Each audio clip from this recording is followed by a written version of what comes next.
With gross domestic product of $259 billion, a 25 million population, for seaport and friendly government policies, Lagos State Governor Babajide Sanwo-Olu has described the state as an investor's delight. Governor Sanwo-Olu stated this at Harvard Business School while speaking on building the future Lagos State infrastructure-led transformation. The governor was a guest in foremost Nigerian investment banker and businessman Professor Hakeem Bello Osage's course, Understanding Africa, Business Entrepreneurship, Political Economy, and the Complexities of a Continent. In a statement signed by the Commissioner for Information and Strategy, Benga Motosho, Governor Sanwo-Olu said Lagos is a place where people come in without anything and become somebody and a business and commercial powerhouse. For the governor, it was an opportunity to share Lagos' bold vision and its tangible strides in transportation, housing, innovation, and industrial growth. The student applauded as Governor Sanwo-Olu spoke on the Blue Line, Africa's first intra-city line, which has moved over 2 million passengers, an average of 42,000 commuters daily, while the Red Line is also up and running. He talked about a new airport on the Lekki-Ekpe Expressway and revealed that work is set to begin on the Green Line, which will connect that part of the state to Lagos Island. The Lagos State Teaching Service Commission, TESCAM, is set to launch a comprehensive program of initiatives aimed at empowering its teaching workforce and fostering a dynamic educational environment. As a follow-up to the ministry's press briefing, the Permanent Secretary, Lagos State Teaching Service Commission, Bokpo Oyekon Ismaila, explained that TESCAM will train a first batch of 5,000 teachers out of 18,438 educators in the state. The Permanent Secretary said the ambitious capacity building program will equip teachers with the latest approaches and subject matter expertise to enhance the quality of teaching in Lagos State post-primary schools. The Lagos State government has cleared a total of 445 kilometers of drainage channels through the Emergency Flood Abatement Gang from 2023 till date. Commissioner for the Environment and Water Resources Tokunbo Wahab stated this at the 2023 ministerial press briefing to highlight the activities and achievement of the Babajide Sanwo-Olu administration to mark the second year of his second term in office.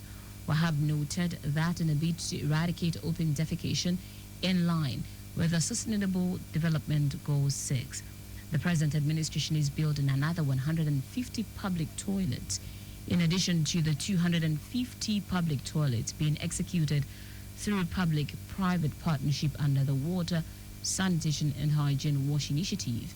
The commissioner hinted that no fewer than 15,000 street sweepers are deployed on the highways, inner roads and market across the state daily, with more trees planted to tackle the issue of climate change, targeting the planting of 50 additional trees in 2 years. In the year under review, Wahab said 3,786 street traders were arrested, while 700 people were also arrested for crossing highways in Lagos to prevent loss of innocent lives.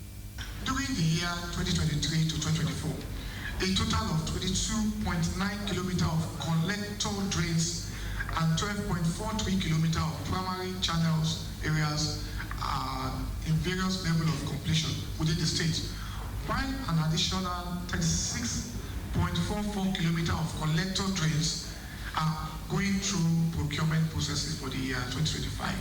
A total number of 666,740.50 kilometers of 397 secondary collectors was maintained, cleaned up between the year 2023 till date. The commissioner assured that the Olusosun dump site will be fully decommissioned before the next 18 months, as action plan is already in place, with emphasis that sales of nylon at supermarket will discourage the use of single-use plastic materials, which are the major reasons for flooding in Lagos. Our correspondent Adiola Kindele reports that the commissioner enjoined all residents of the state to join hands with the government to ensure the sustainability and cleanliness of the environment. As the world marks World Malaria Day 2025, the Lagos State government has announced that malaria prevalence in the state has dropped to an encouraging 1.3%, putting Lagos on the path towards malaria pre-elimination and eradication.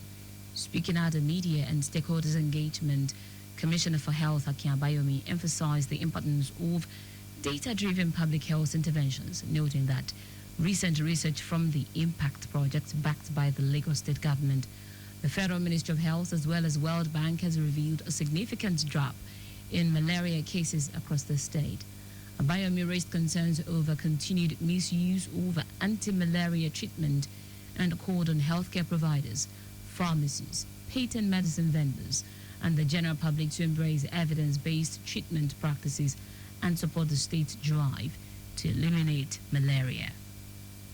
If you have fever and you suspect you have malaria, go for a test. The test is available in all our primary healthcare facilities and all accredited private hospitals and clinics. Please do not ask for anti-malaria without undergoing a blood test, a rapid diagnostic test. Under this program, this testing in our primary healthcare facilities is absolutely free of charge. The commissioner also acknowledged the effort of his predecessors, Dr. Leke Kwiton and Dr. Jide Idris, who laid the foundation for Lagos' current malaria control successes.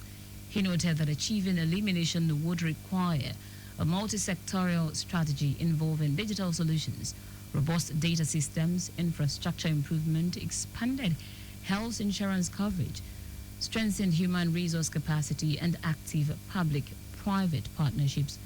The special advisor to the governor on health, Oluwakemi Ogunyemi, said the permanent secretary of the ministry, Olusegun Ogboye, on their part, restated the government commitment to strengthening the healthcare system and called on residents to take preventive measures seriously.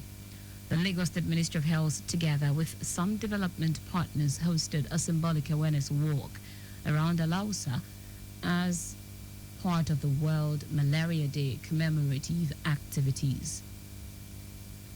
And that's it on the State News at 7. But just before we go, remember, speed thrills but kills. Please avoid excessive speed.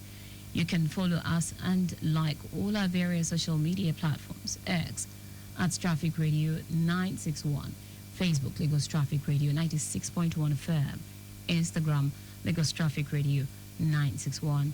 Subscribe and watch our news and programs live on YouTube at Traffic Radio 961.